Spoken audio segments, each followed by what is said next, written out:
Certain things जिसे change किया जा सकता है and there are certain things जो कि हमें लगता है ऐसा हुआ बट इट डिडंट। आइंस्टीन का एक फार्मूला है E बराबर mc स्क्वायर, इसके बारे में कुछ थोड़ा सा वो लेंगे। जैसे ये कहना है कि यदि हम प्रकाश का वेग c जो है light of velocity of the light है, यदि हम वेलोसिटी ऑफ लाइट के स्क्वायर पर पहुंच जाएं unit mass, it will be converted into energy. Is it right? Yes.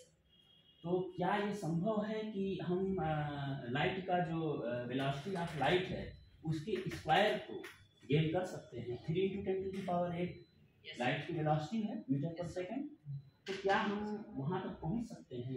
क्योंकि एवरीथिंग जो हमारा जो इस सोल का जो कॉन्सेप्ट है वो कुछ हमको लगता है कि इससे मिलता जुलता है कि यदि यूनिट मास का पार्टिकल है and moving with the velocity of light, square of the velocity of light, it will be converted into energy.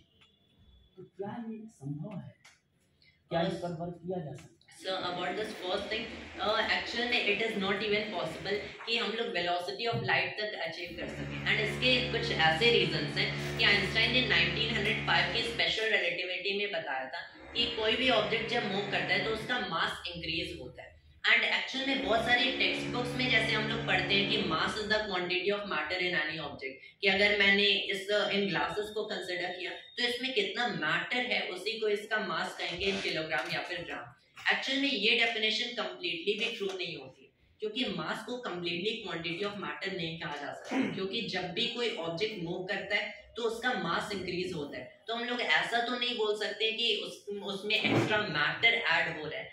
The reason is कि कोई भी ऑब्जेक्ट मूव करता है तो उसकी एनर्जी मास में कन्वर्ट होती है। तो इट इज नॉट कि mass is coming out of nowhere, उसकी एनर्जी मास में कन्वर्ट होती जाती है जब भी उसके पास कोई भी स्पीड होगी।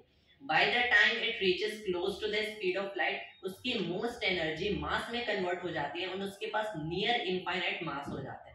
एंड स्पीड ऑफ लाइट तक पहुंचने के लिए बेसिकली क्या होगा कि उसका मास इनफाइनाइट हो जाएगा एंड अब इनफाइनाइट मास के ऑब्जेक्ट को मूव करने के लिए टुवर्ड्स स्पीड ऑफ लाइट तो इनफाइनाइट एनर्जी चाहिए होगी, जो कि नेचर में ऑब्वियसली पॉसिबल नहीं है कि हम लोग टर्म इनफाइनाइट को डिफाइन करें। इवन इन थ्योरी ऐसा हम लोग नहीं कर सकते। That is the reason before it reaches speed of light उसका मास इनफाइनाइट हो जाएगा एंड हम लोग उसे और फर्दर पुश नहीं कर सकते।